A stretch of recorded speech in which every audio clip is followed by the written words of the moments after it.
रूपापुर गांव में मंगलू नाम का एक धोबी रहा करता था। स्वभाव से वह काफी सीधा साधा था और इसी का लोग फायदा उठाकर अक्सर उसे बेवकूफ बनाते रहते थे। उसके पास 3 गधे थे जिनका नाम उसने वीरू, धन्नो और टुन्नू रखा था। टुन्नू बड़ा ही शरारती गधा था। वह अक्सर मंगलू धोबी को परेशान किया करता था। एक दिन, काहो मंगलू भैया, इतनी ठंड में सवेरे सवेरे बेचारे इन मासूमों को लेकर कहाँ चल दिए? अरे क्या कहूँ रामदीन भाई, मैं कहाँ जाऊँगा। आज तक तो रूपापुर से बाहर नहीं गया हूँ। वही मियाँ के दौड़ मस्जिद तक नदी किनारे जा रहा हूँ। आज बहुत कपड़े हैं धोने के लिए। वो तो सब ठीक है मंगलू भाई, लेकिन ये बताओ, अपने तो 4-4 कपड़े और स्वेटर पहने हुए हो, लेकिन इन बेचारे गधों का क्या दोष है? इन्हें तुम इतना सवेरे ठंड में नदी किनारे क्यों ले जा रहे हो भाई? ये अगर नहीं जाएंगे तो मेरा काम कैसे होगा? उतना कपड़ा मैं कैसे धोकर लाऊंगा? परंतु हाँ, तुमने अच्छा सुझाव दिया है।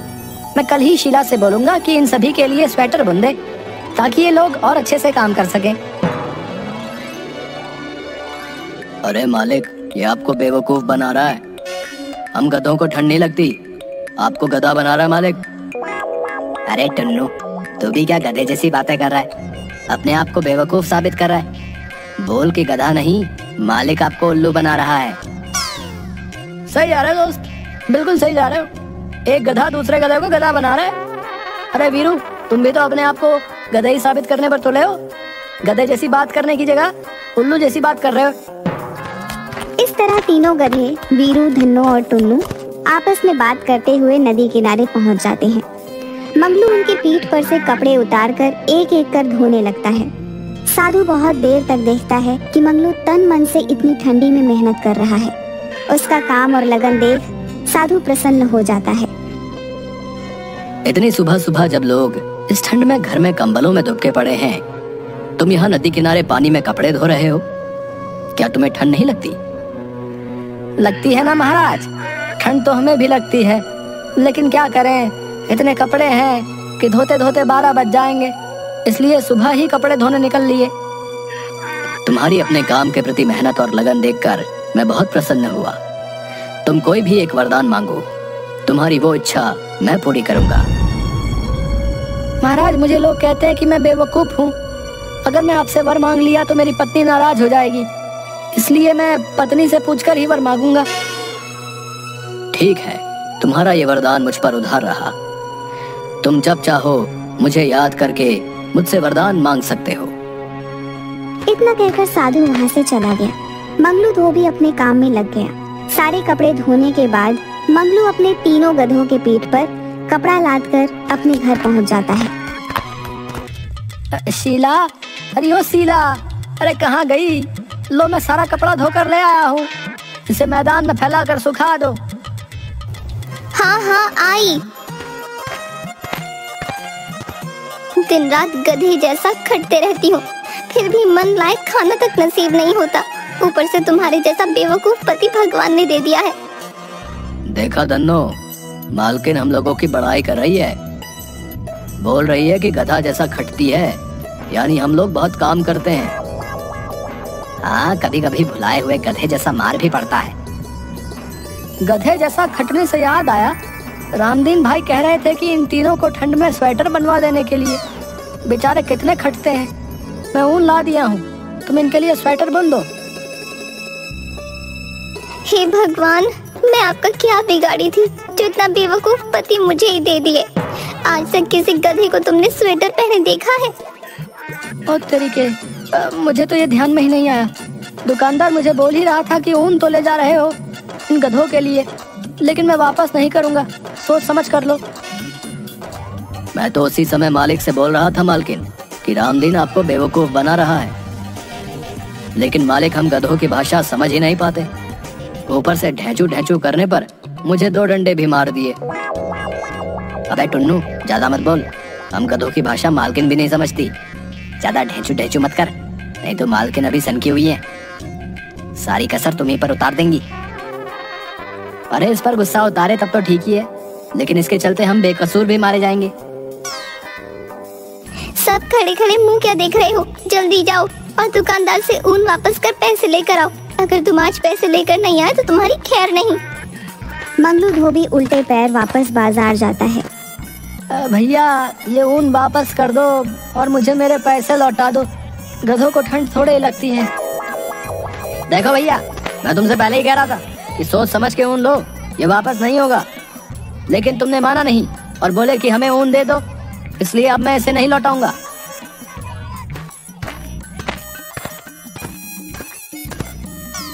मंगलू धोबी ऊन लेकर वापस घर पहुंचता है। उसके हाथ में ऊन देखकर शीला का गुस्सा 7वें आसमान पर पहुंचता है। वह मंगलू धोबी को खूब खरी खोटी सुनाती है।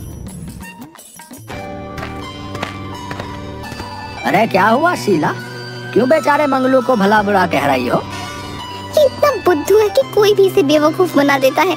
रामदीन भैया के कहने पर गधों के लिए इतना सारा ऊन ले आया और स्वेटर बुनने को बोल रहा है।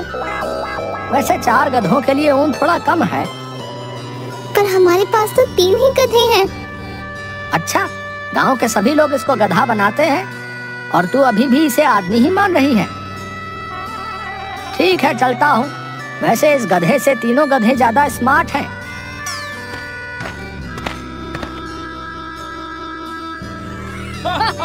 मुखिया जी के साथ सभी आदमी मंगलू धोबी की बेवकूफी पर हंसते हुए चले जाते हैं। शीला को बहुत बुरा लगता है और उस रात शीला खाना भी नहीं देती मंगलू को। दूसरे दिन सुबह उठते ही मंगलू धोबी फिर से गधों को लेकर नदी के घाट के लिए निकल जाता है।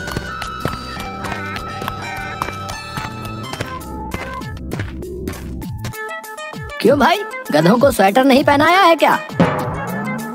क्यों सवेरे सवेरे मजाक उड़ा रहे हो भैया? वैसे ही कल तुमने ऊन नहीं लौटाया, इस कारण मुझे रात में खाना तक नसीब नहीं हुआ। ऐसे ही मेरा मन खराब है। इन गधों के चलते मैं हमेशा सबसे सुनता रहता हूँ। देख रहे हो ना वीरू भैया, मालिक अपना दोष हम गधों पर लाद रहे हैं। क्या करोगे टुन्नू, हम गधों की किस्मत में गधों जैसा ही जीना और गधों जैसा ही मरना लिखा है। देखो मंगलू भाई, मैं एक सुझाव दे रहा हूँ, अगर ठीक लगे तो कर लो, नहीं तो इन गधों के जैसे जिंदगी भर जीना पड़ेगा। हाँ भैया बताओ ना, हम भी इस गधे जैसी जिंदगी से तंग आ गए हैं। दिन भर काम करो, शाम को जाकर बीवी से डांट सुनो, बस यही जिंदगी रह गई है। तो सुनो, इन गधों को बेचकर एक बड़ा सा वॉशिंग मशीन ले आओ।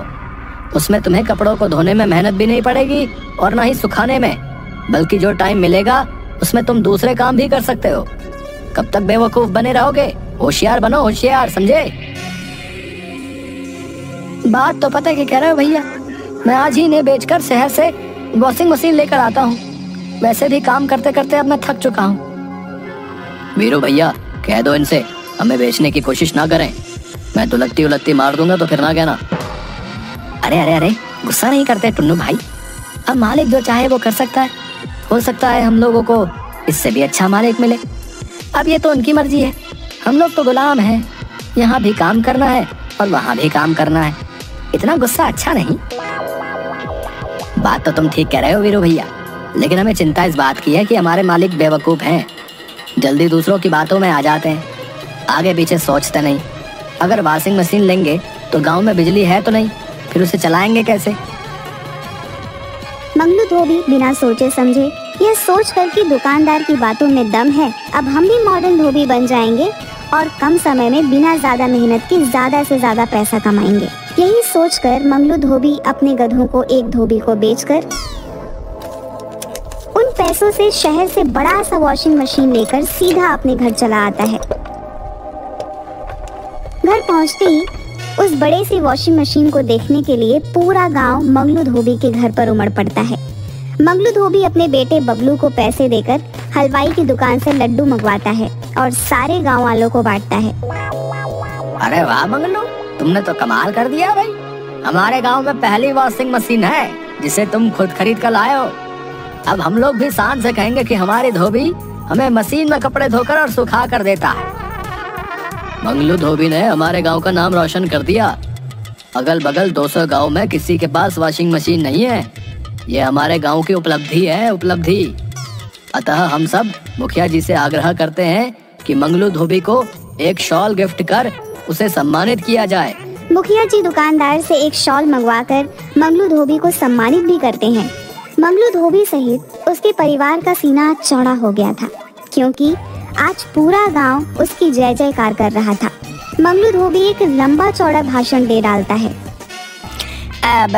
आदरणीय मुखिया जी, गांव के सम्मानित लोग और हमारे गांव के साथियों, जैसा कि आप लोग जानते हैं कि जीवन भर मुझे बेवकूफ धोबी के नाम से नवाजा गया, लेकिन आज वही लोग मुखिया जी सहित हमारी सोच को सलाम करते हुए हमारी जय जयकार कर रहे हैं। अंत में मैं गांववासियों से यही कहना चाहूंगा कि कोशिश करते रहने से हमारे जैसे बुद्धू बेवकूफ आदमी भी अपनी सोच के बदौलत गांव की शान बन सकते हैं। आप लोग भी गांव को आगे बढ़ाने के लिए हमारी जैसी सोच पर अमल कर गांव को तरक्की के रास्ते पर आगे बढ़ाएं। जय रूपापुर की जनता। भाई वाह, हमें आज तक नहीं मालूम था कि अपना बेवकूफ समझे जाने वाला मंगलू धोबी इतनी सरलता से सटीक भाषण दे सकता है। गांव के युवाओं को मंगलू धोबी से इंस्पायर होने की जरूरत है भाई। एक बार फिर से मंगलू धोबी को गांव के लिए उपलब्धि पर तहे दिल से शुक्रिया। भाइयों एवं बहनों, अब मुखिया जी वॉशिंग मशीन का स्विच दबाकर उद्घाटन करेंगे। कृपया आप लोग जोरदार तालियों से मंगलू धोबी की इस उपलब्धि का स्वागत करें। ला भाई, एक नारियल पहले फोड़ दो, उसके बाद स्विच ऑन कर वॉशिंग मशीन चलाएंगे। 1 मिनट रुक जाइए मुखिया जी, हम सब वॉशिंग मशीन गांव में आने की खुशी में ये भूल गए कि हमारे गांव में तो बिजली अभी आई ही नहीं है, तो फिर वॉशिंग मशीन चलेगी कैसे? अभी तक जो मुखिया जी और गांव वाले मंगलू धोबी को जो सर आंखों पर उठाए हुए थे, अब उसे महाबेवकूफ, बुद्धू, न जाने क्या क्या उपाधि देकर उसे भला बुरा भी कहने लगे। शीला खटिया पर बैठी सर को पकड़े अपनी पति की बेवकूफी पर उसी को कोस रही थी। भाई, गधा जब घोड़ा बनने की कोशिश करता है तब ऐसे ही सब लोगों के ताने सुनने पड़ते हैं, समझे? मंगलू भाई, एक सुझाव और मान लो, गांव में बिजली ला दो। मंगलू भाई, संभल कर, ये मजाक कर रहा है। क्या हुआ शीला, तुम सर पकड़ कर क्यों बैठी हो? जिस घर में 4-4 गधे हो, उस घर की मालकिन की स्थिति समझी जा सकती है। 4 नहीं, 5 गधे, क्योंकि गधे की बीवी भी गधी ही होती है। सभी गांव वाले हंसने लगते हैं। गांव वालों के ताने से बचने के लिए मंगलू धोबी पूरे परिवार के साथ नदी किनारे जाकर उदास बैठा रहता है। तभी वहाँ पर वही साधु आता है जिसने कहा हुआ रहता है कि तुम्हारा एक वरदान मेरे पास उधार है। क्या हुआ बालक, इस तरह एकांत में सब परिवार उदास बैठने का कारण जान सकता हूँ क्या? महात्मा साधु जी, कृपया हमें वर दें कि किसी तरह से मेरा वॉशिंग मशीन चलने लगे। ये लो बच्चा त्रिशूल, इसे मशीन में लगा देना। ये सूर्य, तारों और ग्रहों से एनर्जी लेकर वॉशिंग मशीन चलाएगा। जा बच्चा, कल्याण हो जाएगा, जा। मंगलू धोबी की इच्छा के अनुसार साधु वर देकर चला जाता है। गांव लौटकर मंगलू वॉशिंग मशीन में त्रिशूल फिट कर देता है और स्विच ऑन करता है। वॉशिंग मशीन चलने लगती है। उसकी आवाज सुन गांव के लोग इकट्ठे हो जाते हैं। भाई मंगलू, मुझे माफ कर दो, तुमने वॉशिंग मशीन चलाकर सचमुच साबित कर दिया कि गधे तो हम मजाक उड़ाने वाले रह गए। तुम तो घोड़ा बन हमसे कहीं आगे निकल गए भैया। मंगलू, हम आज सचमुच शर्मिंदा हैं। तुम हम लोगों से कहीं अधिक होशियार हो। आज मंगलू और उसके परिवार ने साबित कर दिया कि ये हमारे गांव के रत्न है, रत्न। मैं तो यूं ही नेता हूँ, गांव के असली नेतृत्व करने वाला नेता तो हमारा मंगलू है। मंगलू धोबी का अब गांव में रौब हो जाता है। वो जहाँ जाता है सेलिब्रिटी की तरह उसका स्वागत होता है। अगल बगल के गांव में उसकी स्पीच सुनने के लिए हजारों की भीड़ लग जाती है। अब गांव के साथ साथ नजदीक गांव के कई रईस परिवार उसके ग्राहक हो जाते हैं और मशीन से धुला कपड़ा पहनने में शान महसूस करने लगते हैं। धीरे धीरे मंगलू धोबी अमीर हो जाता है। दूसरे गांव के शातिर चोर खिरजू और बिरजू एक दिन मंगलू की वॉशिंग मशीन चोरी कर लेते हैं। दूसरे दिन गांव में हाहाकार मच जाता है। गांव की शान वॉशिंग मशीन की चोरी हो गई थी। कुछ महीनों में फिर से मंगलू के परिवार की स्थिति पहले जैसी हो जाती है।